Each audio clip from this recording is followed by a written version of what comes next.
never being an All-American or national champion in college, and he's produced some very, very good wrestlers over the years. Yeah, I think at least the way wrestling is now, a lot of those guys that had success in the sport are starting clubs.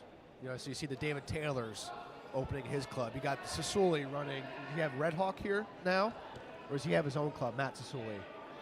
I think, yeah, no, he's still running Red Hawk. Yeah, so that's to my point. A lot of these guys are starting their own clubs, and then the guys are getting that skill and knowledge heading into their collegiate or their high school programs from there, which is benefiting those high school programs. And again, you have those coaches that are mentors and the CEO types. They get talent, and they're expanding that and helping that get along.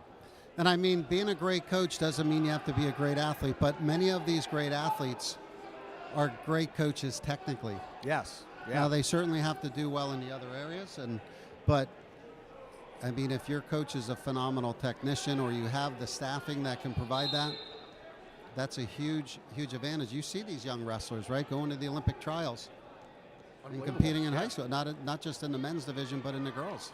Yeah, the thing that I think gets overlooked, there's a pin on there in Mat 1. Is that Todd DeLuca? Is that my boy? Former Northampton guy? Looks like it is. And he collapses after getting the pin.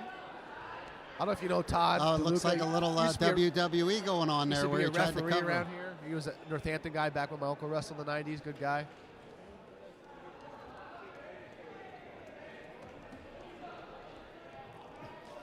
Yeah. But yeah, just to finish that point, the underrated thing about these high school coaches is dealing with parents, right? That could be a hassle in itself. My kid should be playing. My kid should be the starter. And all of that's political, but it's also getting down with the kids and understanding how they operate, what motivates them, what makes them tick, and how to get kids to understand the best way to do things and, kind of parents can be very passionate about their kids. They love them. They love them more than anybody, and sometimes, yeah, for sure. Sometimes we do things, or they do things that sometimes might show that they love them, but it may not be what's best for them at the particular time. Well, they don't go about it the right way, too. They get very passionate about it. But parents are all different. But the large part of them are great, right? I would say 100%. A lot of great parents out there supporting their kids and trying to do the best they can for them. But we're kind of blessed right now. Yes, we are. We have Coach Spencer here with us, a head women's coach at Muhlenberg College, obviously co-founder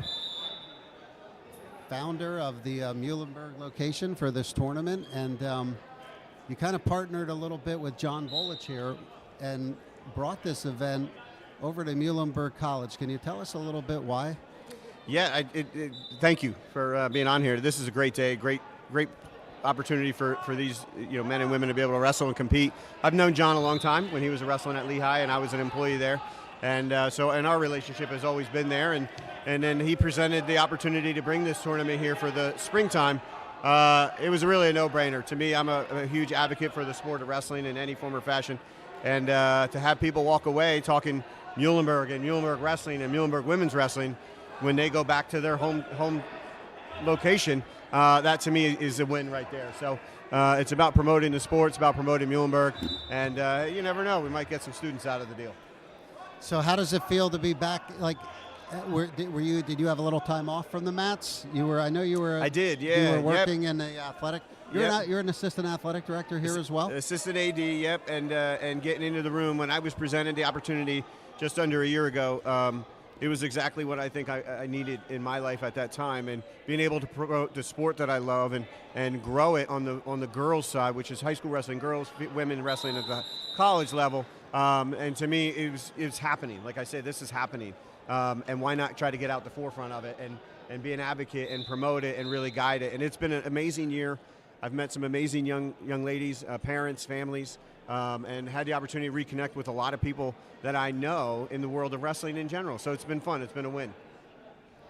So when you got the job here and you knew you were going to be coaching wrestling, do you dust off the old sweatpants and the running shoes, start getting up in the morning like Rocky, start going for some runs and workouts? Not so much that dedicated, but I knew I had to be a little more careful about my diet and maybe get a little exercise in there, and so that's been good for me personally, just getting on the mats a little bit and again, just helping to teach and grow the sport.